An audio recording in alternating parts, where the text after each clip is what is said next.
The Sept of Baelor was silent, unnaturally so, as Eddard Stark stood before the people of King's Landing. His hands were bound, his dignity stripped, and his honor bent under the crushing weight of politics. A false confession sat on his tongue, bitter as blood. He spoke the words they demanded, not for himself, but for Sansa and Arya. His eyes scanned the crowd one last time. Sir Ilyn stepped forward, sword in hand, and King Joffrey gave the command that would shape the future of Westeros. "Bring me his head." But fate, as ever in the Seven Kingdoms, is not always loyal to prophecy or power. In this version of events, as the executioner's blade rose, chaos erupted. A man disguised among the crowd, silent, fast, unknown, threw a dagger at Sir Ilyn's arm. The blade missed, but it startled the knight enough to cause hesitation. At that exact moment, a deafening shout rang through the square. "Hold!" It was Sir Barristan Selmy, the Lord Commander of the Kingsguard, his white cloak flowing like a banner of defiance. "This is not justice," he declared. "This is a boy's tantrum." In the confusion, a dozen men loyal to the old king Robert Baratheon surged forward. Varys, unseen behind the throne's curtains, whispered urgently into Grand Maester Pycelle's ear. Whether by careful planning or divine intervention, the execution was stalled just long enough. Cersei moved quickly, trying to regain control. She called for silence, tried to hush the crowd. But the spark had been lit. Sansa collapsed in tears. Arya, who had crept close disguised as a beggar, moved like a ghost among the chaos. She had needle in hand and a heart full of fire. Before Sir Ilyn could regain composure, Arya lunged forward only to be pulled back by a strong hand. It was Yoren of the Night's Watch, who had recognized her and acted swiftly. "Come, little Wolf," he whispered. "Not today." The two vanished into the crowd. Amid the disorder, Ned was seized not by executioners, but by a pair of cloaked men. "You must come now," one hissed. "Lord Varys sent us. There's still time." And just like that, Ned Stark, bloodied, shamed, and believed to be moments from death, was spirited away beneath the city, into the dark tunnels beneath the Red Keep. The realm would soon be told he was dead. A lie, but a necessary one. Days turned into weeks. The capital erupted with rumors. The North raged. Robb Stark, already marching south, declared open war on the Lannisters. Queen Cersei, determined to hold power through Joffrey, doubled down on her grip of the court. But hidden beneath Blackwater Bay, within an abandoned smuggler's cave, Ned Stark breathed. He nursed wounds. He stared at the dark ceiling for hours on end. He regretted the mercy he showed Cersei. He replayed every moment leading up to his downfall. And most of all, he thought of Winterfell, of his family now scattered and broken. Varys visited him in secret. "The world believes you're dead, Lord Stark," he said, his voice smooth but heavy with consequence. "You have a chance to disappear, to live, perhaps to return, when the time is right." But Ned Stark was not made for shadows. Though his honor had been mocked, it still burned within him. "I will not leave my daughters here," he said. "Not in the hands of lions." Arya had already escaped. But Sansa remained a hostage in silks, a pawn in the Game of Thrones. For weeks, Varys and Selmy debated whether a rescue was possible. And then came an unlikely ally, Petyr Baelish. "King's Landing loves drama," Littlefinger said with a smirk.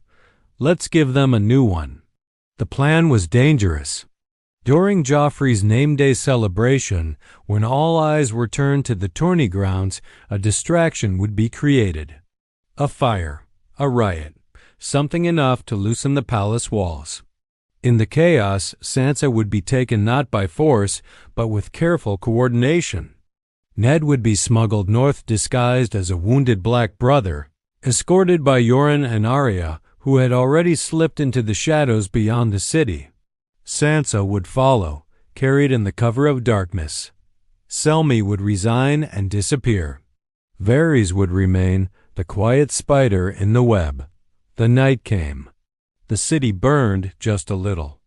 No one noticed the girl in a stable boy's cloak slipping out the postern gate. Fewer noticed the old man on a cart of hay, bruised and silent, who didn't speak a word. They rode fast, south to the King's Road, then east, then north. Always moving, always hiding. And as they passed through the Riverlands, word reached them. Robb Stark had defeated Jaime Lannister at the Battle of the Whispering Wood. Catelyn Stark wept when she saw her husband again, too shocked to believe it was truly him. "You were dead," she whispered. "Everyone saw it. They said you were dead." Ned held her, closed his eyes, and spoke the truth. "No, but I saw what death looked like. And now I know how fast the game can change." The North had been torn apart by war. Castles burned, rivers ran red, and banners flew not in unity, but in defiance. Yet within this storm of fire and vengeance, something unimaginable had happened. Ned Stark was alive. When he entered Riverrun under cloak and shadow, the men bowed in disbelief.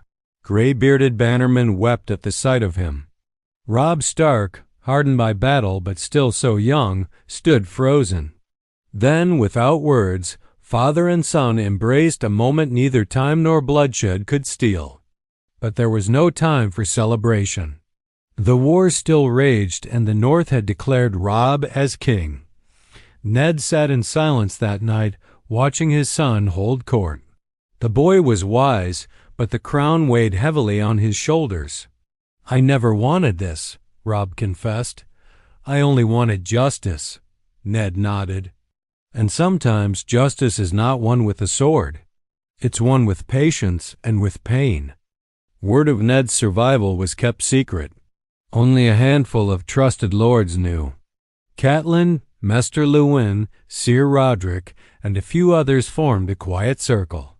Ned believed the war must end not in surrender, but in strategy.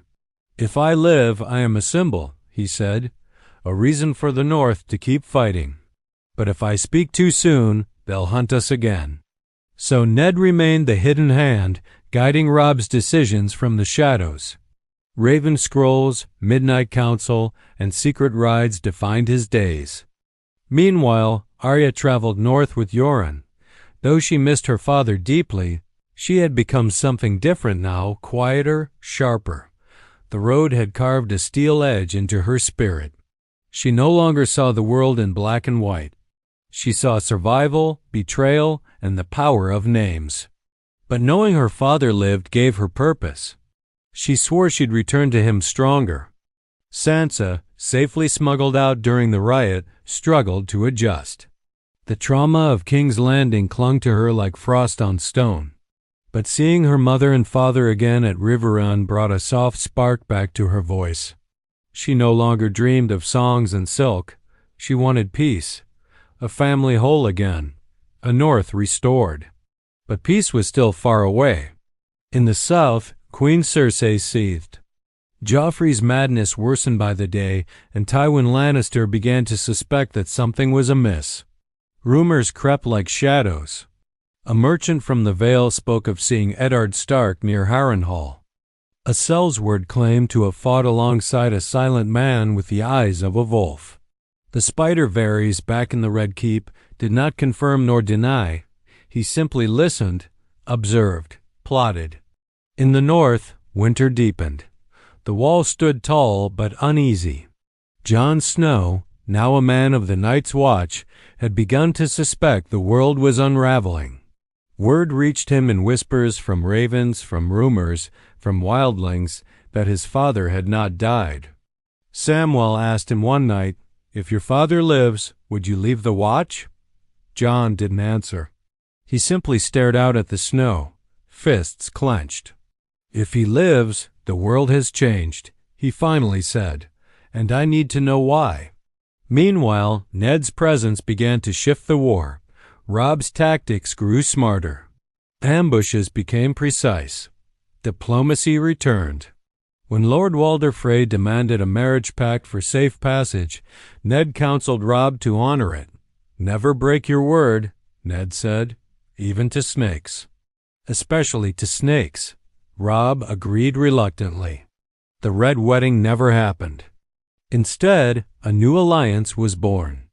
With Riverrun, the Freys, and the Vale quietly aligning, the war began to turn. Tyrion Lannister, now Hand of the King, sensed it. "We're losing ground," he told Cersei. "Whoever's leading the northern cause. It's not a boy anymore." Then came the revelation that would rock the realm. A scroll was intercepted meant for Jon Snow, signed in Ned Stark's hand. It referenced the past. The Tower of Joy, Lyanna, a boy with Targaryen blood. Varys read it first. Then Littlefinger. Then, at last, Daenerys Targaryen across the narrow sea. Now the game was no longer just about thrones. It was about bloodlines. Ned, learning that Jon knew nothing of his true parentage, began to write a final letter, one meant to be delivered only if he fell in battle.